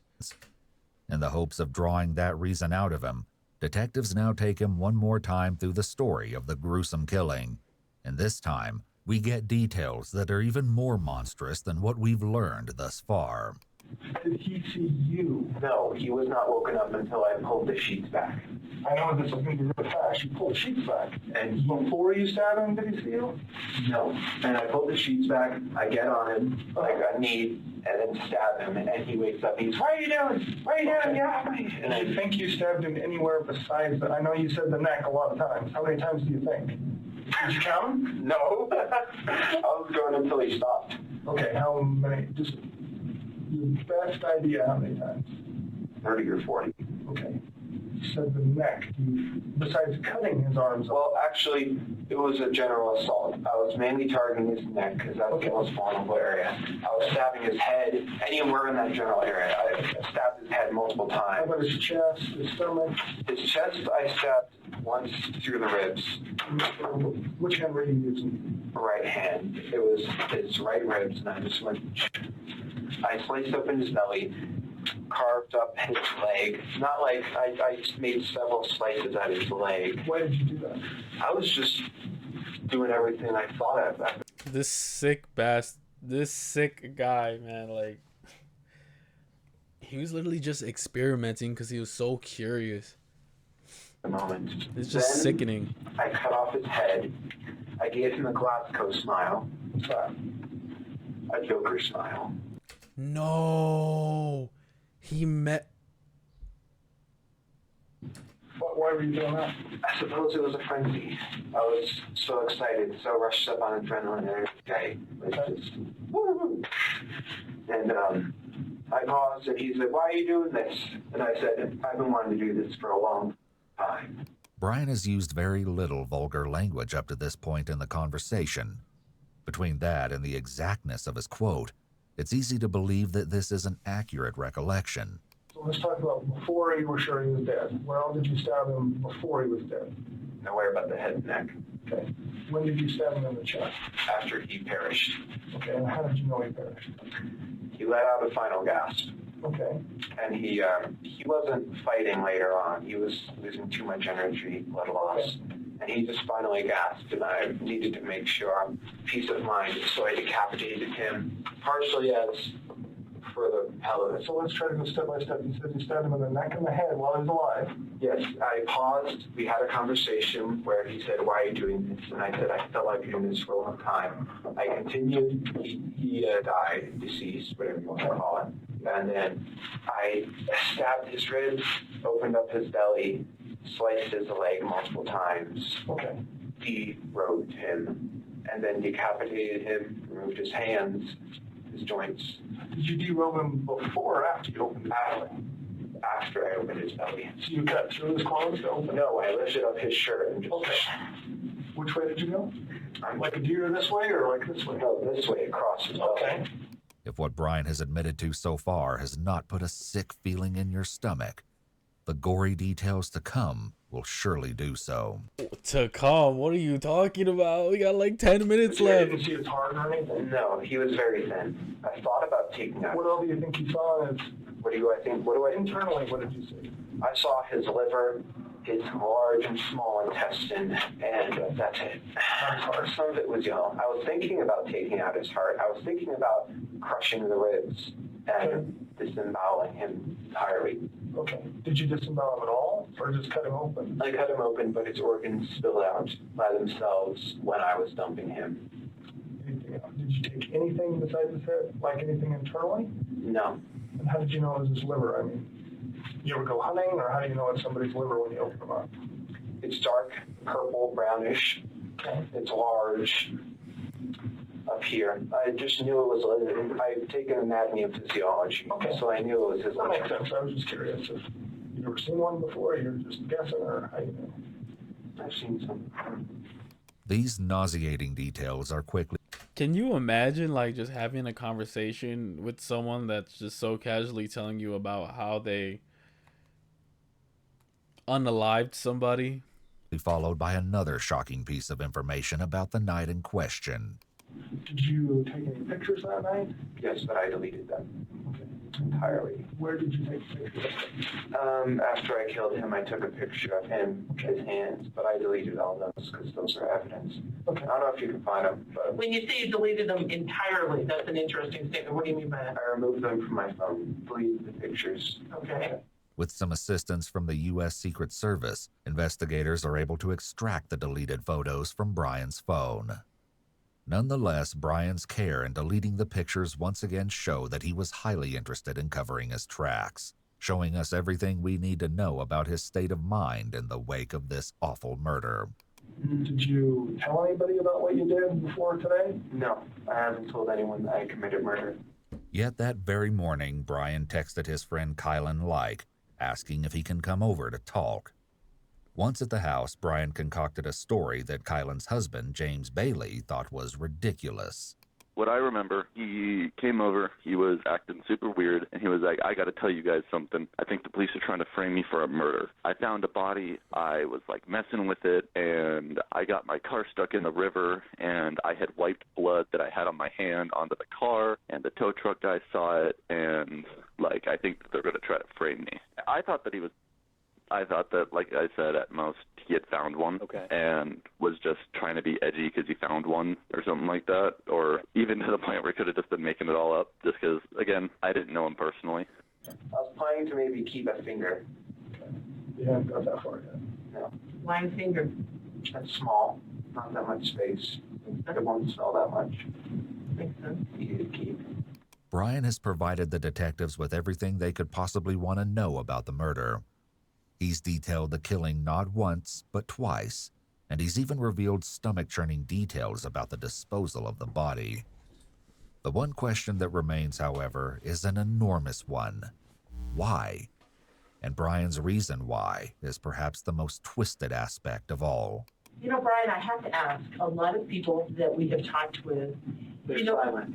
well, or they're just not as well spoken as you are, to be honest with you. You're very articulate. You're very articulate. I think I'm bad with words. No, I actually think you're really articulate. And you talked about you were just kind of in a bad space that night. It was, yes. Okay. Why were you in a bad space? I didn't take my medicine, and plus for years I was wondering what murder would feel like, because you read Ted Bundy and the Zodiac, they all say murder is the best feeling in the world. So I'm like, I'm going to try that. So for some time I had been wondering when it would happen. I always knew I would be in this building, whether it was as a criminal or a police officer. As shocking as it is that Brian's motivation comes down to a simple matter of sick curiosity, his last remark is almost more unbelievable. As mundane and evil as Brian's motive may seem, it's not one he made any attempt to hide. Even as he first talked to police in front of his house, the young killer was fully upfront about his curiosity. Like, for real human head and hands? Yes. From? That fellow who went missing recently. Which fellow was that? Warren Brown. Warren Brown? When did he go missing? The night of the 27th. Okay, and how? This isn't, you know how he was talking about like having schizophrenia and stuff? This may not be him right now. This may be just a whole different personality. How did you end up with him? I murdered him. With what? Just his mannerism is different. Why would you have done that? I've always wondered what murder felt like. Brian's teachers were all asked an identical question. When Brian was arrested, were you surprised to hear that? No, I was not at all. I remember when I saw the story on the news, and you're like, that name sounds so familiar, and then you're like, I guess I wasn't surprised, if that makes sense. I mean, I've been doing this for 23 years, and I know you can't really go off gut feelings, but I just always felt uneasy around Ryan. Like there was, and just like he needed much more help than we could offer him in a public school setting. And so when I saw that, I hated to see. I wasn't necessarily surprised that his path could have led to that point. Were you surprised to hear about what happened on the news? No, I wasn't. I was more let down by the system because, like, we had called it out that he needed help, like, with all those kind of flags were going off, and it still happened. Back in the interrogation, the detectives try to find out if Brian's curiosity was satisfied by the murder. So, to see what it felt like, what did it feel like? It was intense. It was a rush of adrenaline. My whole body was shaking. Not like out of fear. It was like, it wasn't fear. It was just pure, what's the word, excitement, I suppose. Not excitement as in joy, just excitement as in increased heartbeat, sweating, that type of thing. Like an adrenaline jump. Yeah. Although I wasn't breaking the sweat killing the guy. It was quite easy. Well, did you enjoy it or not enjoy it? Did I enjoy it? I don't know. Just sort of neutral of the whole thing. I didn't enjoy it, but I didn't hate it. If I go back that night, I wouldn't have done it, knowing what it felt like, knowing how this will all turn out. I wouldn't have done it. Well, no shit. Like, that's the dumbest shit you could say. If I didn't get caught, and I, like, bro, obviously you would want to go back. Like, you got caught, buddy. I thought it would be the best feeling in the world. You said you didn't feel much of anything. Excitement. Oh, that's right. Okay. But other than that, no. Well, let us step out and figure out where we're going next, okay? Okay. The interrogation is over, and Brian seems highly satisfied with how he's cooperated with the detectives. He's enjoyed every minute of this conversation, and it seems that he at least partially achieved what he set out to do. He seems to see himself in the same league as infamous killers such as Ted Bundy. Brian may be done talking on camera, but he still has one last comment to make. According to Detective Berg's official report, when he walked Brian to the booking department, Brian smiled and said, "I feel like Hannibal Lecter right now." Brian Cohey Jr. pled not guilty by reason of insanity in January 2022. And then they get saved. And then they get saved like this. Fuck this guy, bro. He's a piece of shit. No, yeah, fuck that. He should get the death sentence. I don't even care. He should get the death sentence. You know what? I don't even know why. Like, he definitely needs the death sentence. This plea triggered a psychological evaluation.